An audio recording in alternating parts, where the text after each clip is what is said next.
E aí, amigos, tudo bem?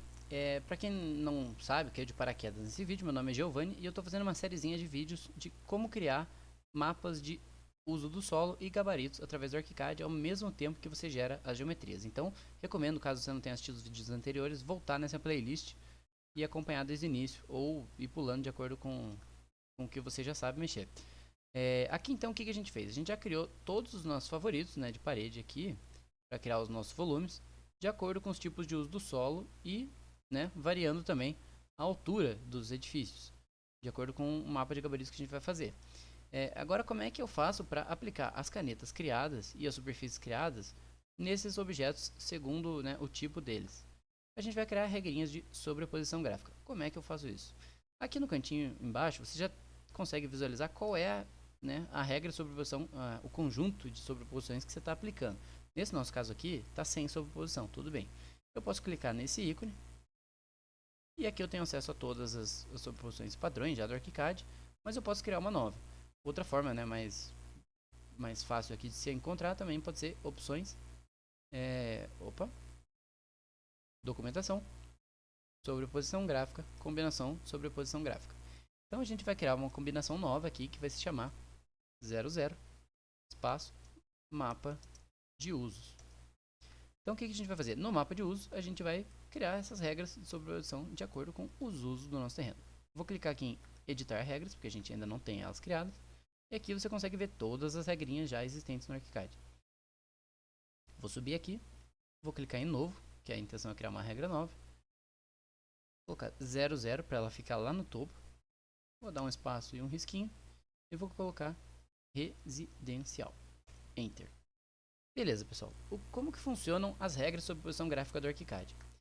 As regras funcionam de uma forma assim bem simples, tá? E isso aqui é uma ferramenta muito poderosa. Vocês podem utilizar para vários tipos de coisas diferentes, representação, para destacar algum tipo de informação interessante, enfim.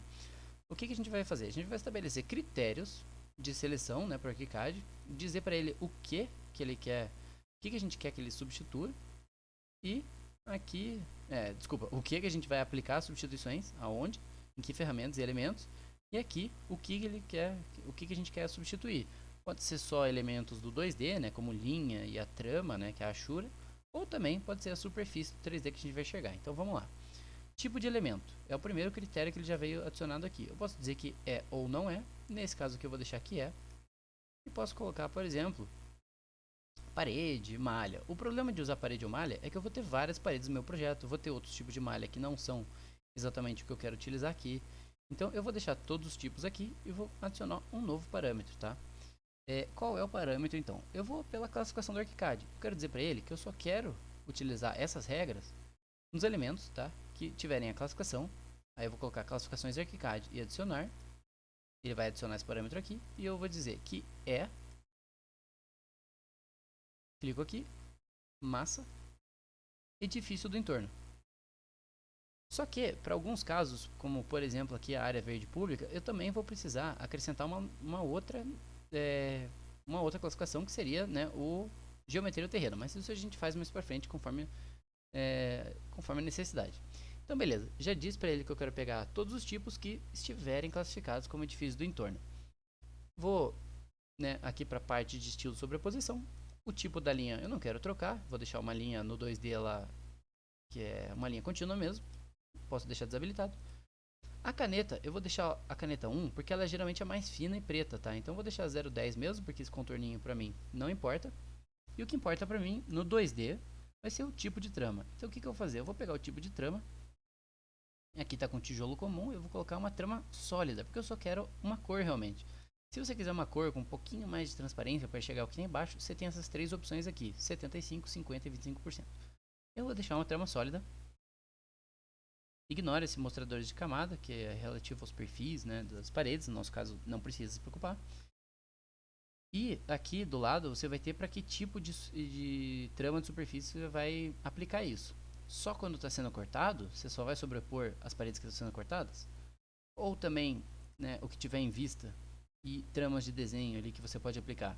Deixa todas aplicadas, porque além de usar isso em planta, a gente pode aplicar numa documento 3D e outros tipos de situações ali, como plantas, por exemplo, que, né, lá da cobertura, que vai ter prédio não vai estar sendo cortado, e outros tipos de situações assim. Então, deixa os 3 habilitados, nesse caso não vai ter problema. Caneta do primeiro plano da trama. Cliquei aqui, ativei o box. O que seria essa caneta de primeiro plano aqui que eu estou ativando?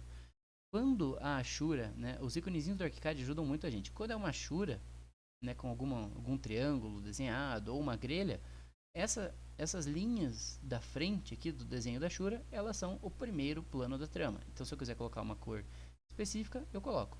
No nosso caso, a gente está trabalhando com tramas específicas aqui que a gente já criou e elas não estão aparecendo aqui a caneta, tá? Então, o que eu posso fazer? Eu vou simplesmente aqui, vou dar um OK. Eu já volto aqui. Vou até... Não, vou dar um OK aqui, não vou aplicar nenhuma regra. Vou só trocar aqui o conjunto de canetas para mapas de estudos, tá? E vou abrir de novo o meu conjunto de sobreposições. Editar regras. Opa. E agora sim, eu tenho elas aparecendo aqui. Elas estavam sumidas porque eu estava com o conjunto de canetas errado. Eu só vim aqui, troquei para mapas de estudo e voltei nas sobreposições. Então agora eu vou aplicar comando uso residencial. Ah, inclusive, parte bem importante, né? Eu esqueci simplesmente de dizer qual informação eu queria aplicar do uso do solo. Então eu vou fazer isso, vou adicionar um novo parâmetro, vou procurar na parte de propriedades, propriedades de mapas e estudos, tipos de uso. Selecionei aqui tipos de uso, posso dar um adicionar. Ele adicionou aqui já esse critério para mim, né, para eu não selecionar tudo sem querer. Eu vou dizer que é residencial. Beleza, é isso mesmo, é residencial. Esse é o critério que eu quero utilizar para selecionar. Já coloquei a cor que eu queria aqui para o primeiro plano da minha superfície da trama sólida. Não é o fundo, não preciso do fundo que não vai estar aparecendo. Aqui, tanto faz, eu vou deixar espessura e cor, porque aqui eu quero que fique uma caneta fina mesmo, tá? Se você quiser que pegue apenas a cor e mantenha a espessura da caneta original, tudo bem. E aqui na superfície, que é o que vai dar aparência no 3D, tá? Então a superfície aqui no caso, a gente já criou, vou selecionar e ele vai substituir pela superfície de residencial. Eu vou dar um OK, só para conferir se deu certo por enquanto. Vou adicionar essa regra, ela fica aqui no topo porque eu coloquei 00. Adicionei no nosso conjunto mapa de uso, vou dar um OK. E já deu para ver que funcionou, né? Ele aplicou essa regra. Eu vou criar agora as próximas duas regrinhas aqui rapidinho, que é a do institucional e do educacional, se não me engano, vamos conferir. Agora fica mais fácil, tá? Uma vez que a gente já tem adicionado os critérios, basta eu ficar duplicando e corrigindo aqui. Então, vou dar um clique aqui. 00. Tracinho comercial. Opa, eu não dupliquei, vou apagar. Agora, quando eu clicar no novo, só tem que cuidar para duplicar a regra residencial, tá? Posso selecionar outra, mas no nosso caso é residencial mesmo. Vou trocar aqui o nome para comercial. A partir daqui, simplesmente vou manter todos os tipos, vou manter o edifício, só vou trocar para comércio e serviço, o tipo de uso e a caneta para o vermelho que eu selecionei e a superfície para a superfície comercial. Então, eu vou seguir essa lógica e vou continuar criando aqui. Vou dar uma acelerada no vídeo daí, para que você não precise ficar acompanhando isso num ritmo muito devagar.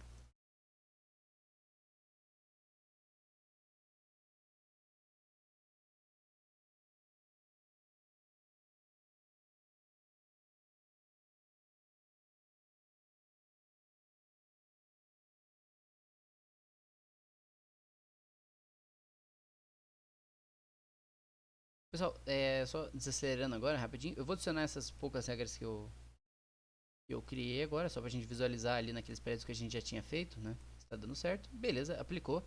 E eu vou criar rapidinho, antes de pular para todas as regras já feitas, eu vou criar a de áreas públicas, porque a de áreas públicas eu também vou adicionar nessas praças aqui, nesses terrenos, né? Que é o passeio público, é um parque praticamente, e na praça aqui de trás. Então como é que eu faço? Vou voltar aqui nas minhas sobreposições, editar regras, vou duplicar, né? Essa regra residencial e vou chamar de áreas verdes e públicas e vou dar um OK. Agora posso até manter o edifício de entorno, tá? Às vezes você quer criar um volume que está ali, mas faz parte desse mesmo tipo, não tem problema, é uma área pública. Então eu vou manter edifício do entorno, mas vou criar uma nova, né? Vou possibilitar que ele aplique isso numa outra classificação. Então eu posso vir aqui e colocar mais uma vez essa classificação. Como eu coloquei o mesmo parâmetro, ele automaticamente adicionou embaixo e não repetiu o texto. E agora eu tenho essa opçãozinha do OU aqui.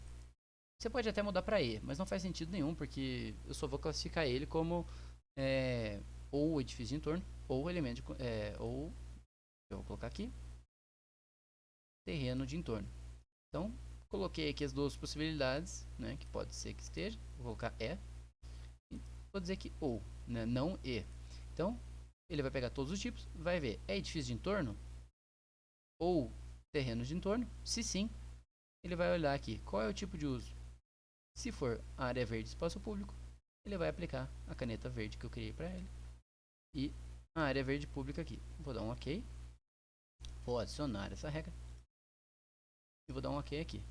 Então, pronto. Como eu já tinha, né, no começo lá, eu criei, já coloquei a classificação de terreno de entorno e aqui embaixo eu já tinha definido como uso área verde espaço público, ele já aplicou automaticamente.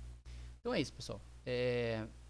Vou passar agora para uma etapa onde já estou com todas as regras prontas e a gente continua avançando, criando as nossas vistas com todos os prédios.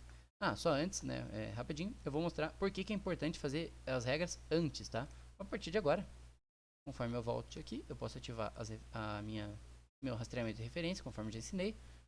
E seguindo os dados que eu já tenho anotados aqui, que eu fiz nos meus mapinhas à mão, eu sigo projetando. Então, vou olhar aqui, identifico que tem um prédio de 17 pavimentos aqui. Posso corrigir aqui de 60 para 51, não tem problema, que são 17 pavimentos mais ou menos com a altura que eu fiz. E posso aplicar. Aqui do lado, eu sei que é um edifício de um pavimento só. O que eu posso fazer? Para não ter que ficar selecionando ali em cima, se eu tenho certeza... deixa eu aplicar a regra, né? Pronto. Ó, simplesmente trocando aqui embaixo, estava sem sobreposição. Eu procuro aqui a parte de sobreposições gráficas e coloco mapas de uso. Então, mapa de uso, agora eu sei que está azul, está dando certo. Se eu quiser selecionar, eu sei que esse aqui, ó, por exemplo, é um pavimento. Se eu quiser aplicar ele em outro lugar, ao invés de ficar procurando o perfil lá nos favoritos, né, com W aqui para voltar para a última ferramenta e procurando, eu posso simplesmente dar um ESC, sair e usar o Alt. Então, seguro o Alt, clica, eu sei que está com 3 metros, é a altura que eu queria, e continuo fazendo. Tem um institucional aqui do lado. Aproveito, Alt, e coloco. Se estiver na altura certa e tudo, tá tranquilo. Aí é só continuar fazendo aqui os nossos predinhos, né? W para voltar para a última ferramenta. Procura aqui comércio e serviço. 2 pavimentos. Vou colocar aqui os que são 2 pavimentos. Tem um maior ali. Ou até fazer um caso aqui, por exemplo, 8 a 12. Mas ele tem 10. Não tem problema. Troca aqui a altura de 24, que seria 8 pavimentos, para 30. E aplica. E conforme você vai fazendo, já vai surgindo tudo no seu 3D. Você consegue identificar se está correto o uso ou não e já tem a sua volumetria. Mais tarde, se não quiser aplicar, você vem, troca as regras de sobreposição ou simplesmente deixa sem nenhuma e está lá a sua volumetria do entorno. Bom, pessoal, é o seguinte, então, nesse vídeo, né, eu mostrei como criar as regras de sobreposição gráfica, só acabei criando de alguns dos tipos de uso ali, né, residencial, acho que educacional e comercial. Mas é basicamente seguir aplicando essa regra, tá? A lógica é a mesma para tudo, então basta aí você terminar de criar para cada tipo de uso do solo uma regra específica e adicionar elas, né, no conjunto ali de sobreposições que você vai chamar de mapa de uso do solo. A mesma lógica serve também para os mapas de gabarito, então basta você criar as regras de sobreposição de acordo com a propriedade, né, que a gente atribuiu a cada um ali, seguindo a lógica que você atribuiu aí as classificações da sua legenda de gabarito, né? Então, um pavimento, você vai aplicar a superfície e a caneta criada para um pavimento. 2 pavimentos, né? Você vai mudar ali aquelas coisas e vai duplicando e criando, seguindo aí a forma como você achar mais adequado. Então é isso. No próximo vídeo a gente vai trabalhar então com a criação das vistas, né? Vai ser basicamente gerar automaticamente ali, de forma bem direta, algumas plantas ou diagramas 3D seguindo algum conjunto de caneta específico e outros filtros, né, como sobreposições que a gente criou. Então, até o próximo vídeo.